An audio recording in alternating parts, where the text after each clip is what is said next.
জোনমণি ৰাভাৰ বাসগৃহত আৰু প্ৰয়াত এছআই জোনমণি ৰাভাৰ যি মৃত্যু সেই মৃত্যু বৰ্তমান সময়তো সহজভাৱে ল'ব পৰা নাই পৰিয়ালে এই মুহূৰ্তত সেই খবৰ আমি দিব বিচাৰিছোঁ সমান্তৰালকৈ যদি চাই তেনেহ'লে জোনমণি ৰাভাৰ যি মৃত্যু পৰিয়ালে দাবী কৰি আছিল যে এয়া প্ৰকৃত হত্যাকাণ্ড কিন্তু কালিৰ দিনটোত CBI যি এখন চাৰ্জশ্বিট দাখিল কৰিছে নগাঁও আদালতত আৰু সেই যিখন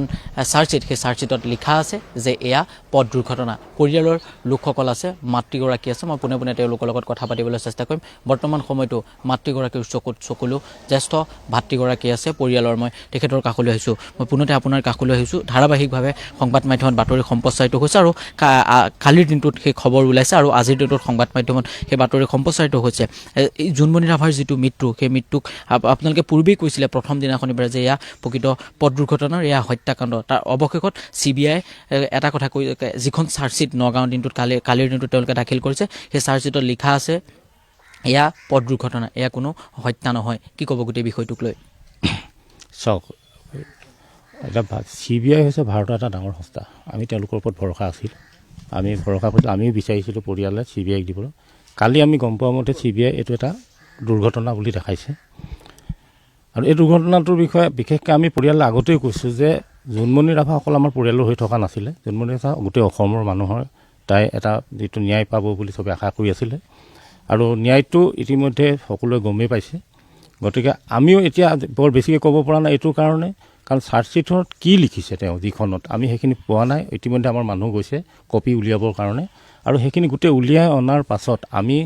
ইয়াত আলোচনা কৰি ল'ম কাৰণ আমাৰো বহুতখিনি আছে এডভকেট আছে তেওঁলোকৰ গোটেইখিনিত আলোচনা কৰি তাৰ পাছত কি কৰিব লাগে আৰু আপোনালোকক আমি সংবাদ মাধ্যমক আমি সকলোখিনি জনাম মানে পূৰ্বে আপোনালোকে যিটো কথা কৈছিলে যে এয়া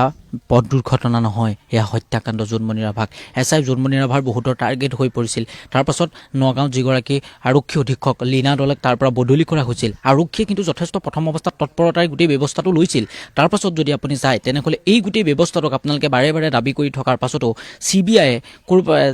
যিখন কালিৰ দিনটোত চাৰ্জশ্বিট দাখিল কৰিলে সেই চাৰ্জশ্বিটখনক লৈ আপোনালোক সন্তুষ্ট নে অসন্তুষ্ট নাই এতিয়ালৈকে আমি সন্তুষ্ট এইটো কাৰণেই নকওঁ কাৰণ এতিয়ালৈকে আমি গম পোৱা নাই আপোনালোকৰ মুখেদি বা আমি কাৰোবাৰ মুখেদিয়ে শুনিছোঁ আমি গোটেই কপিখিনি উলিয়াই লওঁ উলিয়াই লোৱাৰ পাছত আমি কৈছোঁ বাৰে প্ৰতি যে আমি আলোচনা কৰিম আৰু মানুহ আছে আমাৰ সকলোৰ লগত আলোচনা কৰি আমি কি হয় কি পদক্ষেপ ল'ব লাগে সকলোখিনি আপোনালোকক আমি খুব সোনকালে জনাম তথাপিতো মানি ল'ব পৰা নাই আপোনালোকে অন্তৰেতে আমাক কেতিয়াও মানি ল'ব নোৱাৰে এইটো অকল আমি বুলিয়ে নহয় আপোনালোকৰ মানে আমাৰ সংবাদ মাধ্যমেও আপোনালোকে বহুতখিনি এইটো কেছটোলৈ হেৰি কৰিছে মানে সংবাদ মাধ্যম প্ৰচাৰ কৰিছে আপোনালোকেও নিশ্চয় এইটো মানি ল'ব পৰা নাই ঠিক তেনেকৈ আমিও মানি ল'ব পৰা নাই অসমৰ ৰাইজে হয়তো মানি নল'ব ঘপকৈ এই কথা পুনতে মাতৃগৰাকী আছে কথা পতাৰ কোনো পৰিৱেশ নাই মই পুনতে আপোনাৰ কাষলৈ আহিছোঁ মাতৃ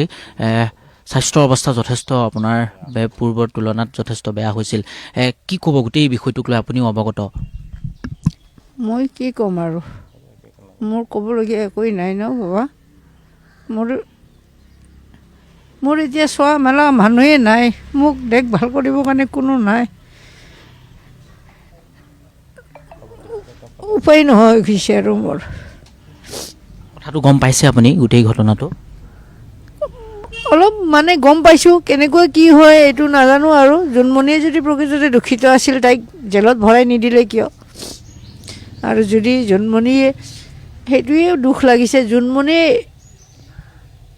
কেনেকৈ কি হ'ল এইটো একো গম নাপালোঁ যদি গম মানি ল'ব পৰা নাই মাতৃ হিচাপে আপুনি মানি ল'ব পৰা নাই মানি ল'ব পৰা নাই মই এতিয়াও মনত সান্তনা দিব পৰা নাই এই চাৰ্জশ্বিটক লৈ কি ক'ব তেওঁলোকে কৈছে যে এয়া দুৰ্ঘটনাহে মৃত্যু নহয় সাধাৰণ মৃত্যু উপায় নাই কাৰণ মই নিজে চকুৰে নেদেখিলোঁ এতিয়া মই যিমানখিনি পাৰিছোঁ যিমানখিনি পাইছোঁ মই নিজে সেইখিনি কৈছোঁ সকলো ৰাইজে গম পাইছে তাৰ পৰা আৰু মই নোৱাৰোঁ মই কৈছোঁ যে জোনমণি ৰাভাৰ প্ৰয়াত এছআই জোনমণি ৰাভাৰ বাসগৃহত বৰ্তমান সময়ত মাতৃ আৰু তেখেতৰ পৰিয়ালৰ যিসকল লোক সেই লোকসকলে বাৰে বাৰে পূৰ্বেই এটা কথা কৈছিল যে এয়া প্ৰকৃত হত্যাকাণ্ড এছআই জোনমণি ৰাভা যদি চায় তেনেহ'লে বিভিন্ন সময়ত প্ৰথম অৱস্থাত মাজুলীৰ জিলা সদৰ গড়মূৰত তেখেতে IC হিচাপে আছিল তাৰপাছত বালিচাপৰি সদৰ বা বালিচাপৰিত তেখেতে কৰ্মৰত হৈ আছিল তাৰপাছতেই তেওঁক আন প্ৰান্তত তেখেতক কৰ্মৰত অৱস্থাত হিচাপে আছিল শেহতীয়াকৈ যদি চায় তাৰপিছত